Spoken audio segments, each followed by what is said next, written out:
Right, this is third video in matrix where I'm going to explain the steps to find inverse using elementary transformation. This is always a tricky area for students. One, we need to finish the sum in limited number of steps. That's one of the limitation here in this.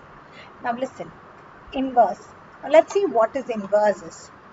If A is a square matrix, if A is a given square matrix, and if there exists another square matrix, say B, and A into B equals B into A equals I. A is a square matrix, B is another square matrix, but product of these two matrices is I. I is identity matrix. So if AB equals to BA equals to I, then B is said to be the inverse of A, denoted by A to the power of minus 1. Okay, this is what inverse is. Alright, to find inverse, it should satisfy this condition of product of two matrix must be equal to I. Not A into B, B into A should also be equal to I. Now let us see what is this elementary operations are all about. Let us see what is this elementary operations are all about. Elementary operations. There are 6 operations, 3 of which are due to row and 3 due to column. Okay, so let's see. There are 6 operations in total, 3 for rows and 3 for columns. Now, when you take a sum, and if you wanted to do row operation, you cannot use column operation in the middle of the sum. So, if you started with row operation, you should complete the sum only by using row operation. You cannot switch to column. And in case if you opted for column, it should be fully by column. No row operations are permitted in midway. Now, let us see what are the operations first. Operation number 1, interchanging of any two rows or the column. That means I am allowed to interchange any two rows or any two columns. Like what? Like this. R1 interchanges to R2, or R2 interchanges to R3, or C1 interchanges to C2, like that. So we are allowed to interchange two rows or two columns. This is operation number 1. Now operation number 2. Multiplication of an element of a row or a column by a non-zero number. So that means R1 tends to 5 times R1. R2 tends to 1 by 7 times R2. Something like this, where I multiply a number with a row. The multiplied number must not be a 0. So it should be a non-zero number. So this is operation number 2. The first operation is interchanging any two rows or interchanging any two columns. The second operation, we can multiply a row by a non-zero number or a column by a non-zero number. Operation number 3. Addition to an element of a row or a column, the corresponding element of any other row or column is multiplied by a non-zero constant. So the operation is this. So that means R2 changes to R2 plus 5 times of R3, or R2 changes to R2 minus R1, something like this, where we add a row with another row, but simultaneously we multiply also there. So this is operation number 3. Remember, these are the only 3 permissible operations. We cannot do operations like R1 change to R1 minus 5. You can't subtract or add a number to a row. We cannot do R1 changes to R1 by R2. We cannot divide two rows or two columns. Alright, so these are things not allowed. We are allowed to do only these 3 operations, and using these operations we have to find the inverse of a given matrix. So I told you what is inverse, I told you what are the permissible elementary operations. I also told you that when you opt for row operation, the entire sum should be solved only by row operation.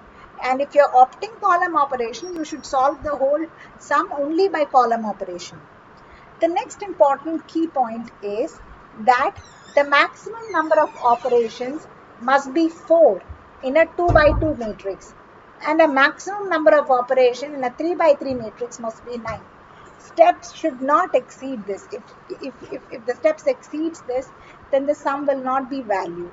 So make sure that you complete the sum within 4 steps when it comes to 2 by 2 and 9 steps when it comes to 3 by 3. Another one is this: when you transform a matrix and find an inverse, if you're opting for row operation, you should write A equal to IA form. And in case if you're opting for a column operation, then you should start writing the sum as A is equal to AI. Alright, this is another. So let me summarize this once again to you. Inverse, to find inverse, we are allowed to use elementary operation. There are 3 operations for row and 3 operations for column. And if you're opting for row operation, the sum should be solved only by row operation. Maximum number is 4 in case of 2 by 2 and 9 in case of 3 by 3. Row operation means a given matrix should be written as A is equal to IA. Column operation means the given matrix should be written as A equal to AI. Now the next thing, I'm going to take a sum and show you how to do this. Find the inverse for a 2 by 2 matrix here. Alright, find the inverse for a 2 by 2 matrix. Well, I'm going for a row operation. Alright, so I'm going to take this as A is equal to IA. So A here is 7, 1, 4 and minus 3. And I, you all know, identity matrix 1, 0, 0, 1. This A, I'm going to keep it as A itself. I'm not going to write the matrix A over there. Now listen, the most important part is we need to follow a pattern. Because the steps are restricted to 4, we cannot experiment by doing endless number of steps here. Since steps are restricted to 4, I need to finish the sum within 4 steps. So I need to follow a pattern here. Alright, now pattern.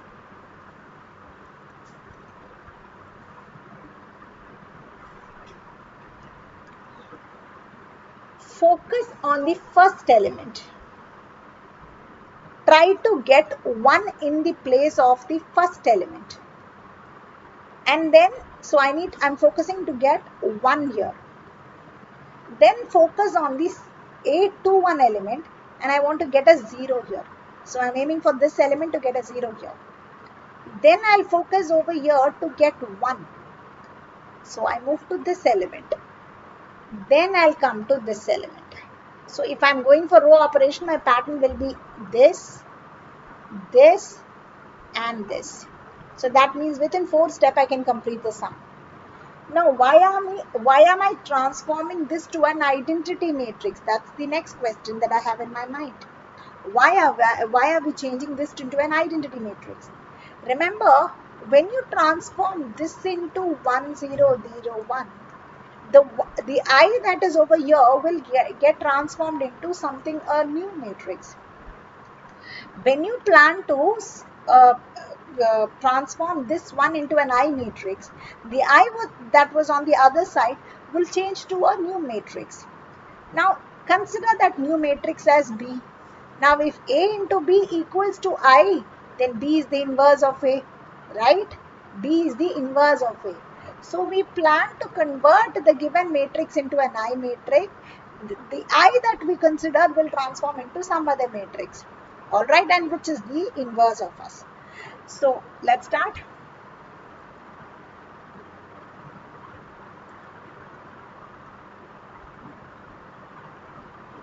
Yeah. So my first step will be focusing on 7, A11, where I want to get 1 over there. So what do I do? Well, I'm going to divide that by 7. There's no other way. So R1 changes to 1 by 7 R1.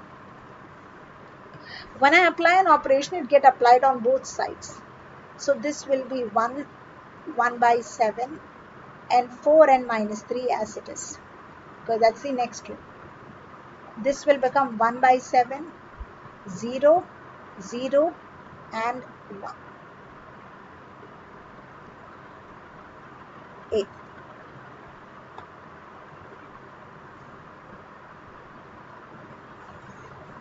Next, I am focusing on this element where I want to get 0.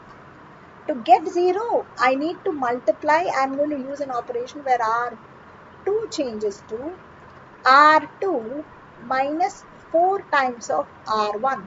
R2 minus 4 times of R1, let's do the working. R2 is what? 4n minus 3. 4 times of R1, minus 4 by 7.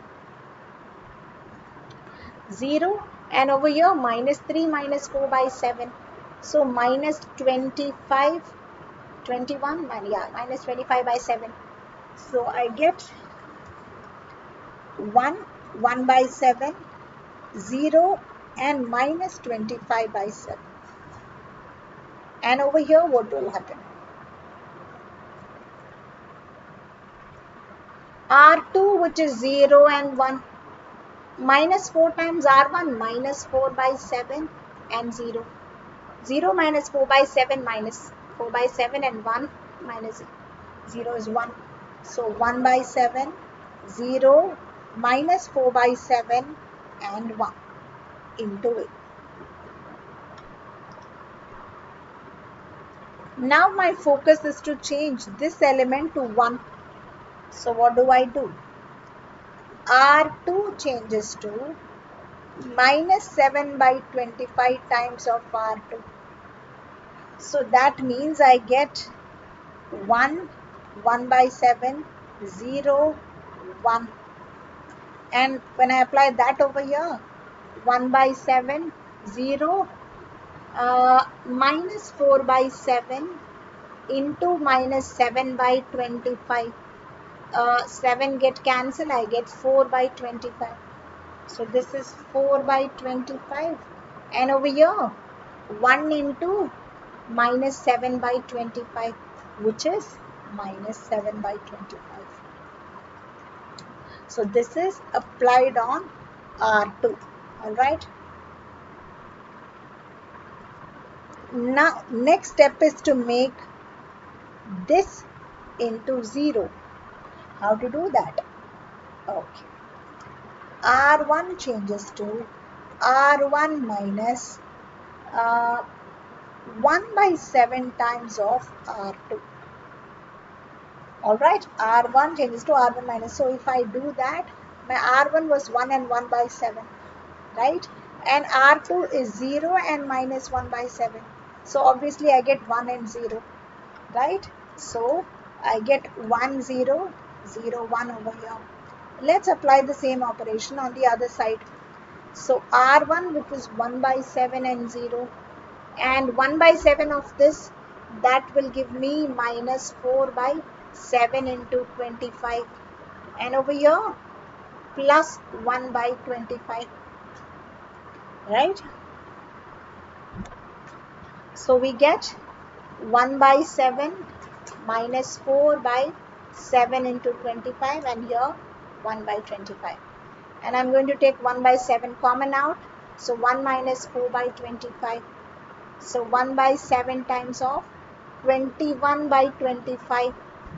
1 by 25, 1 by 25 remain there. 3 times.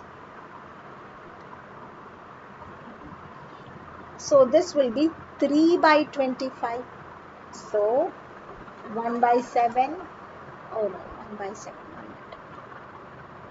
R1 changes to 3 by 25, 1 by 25, and then R2 remains the same, 4 by 25 minus 7 by 25 into A.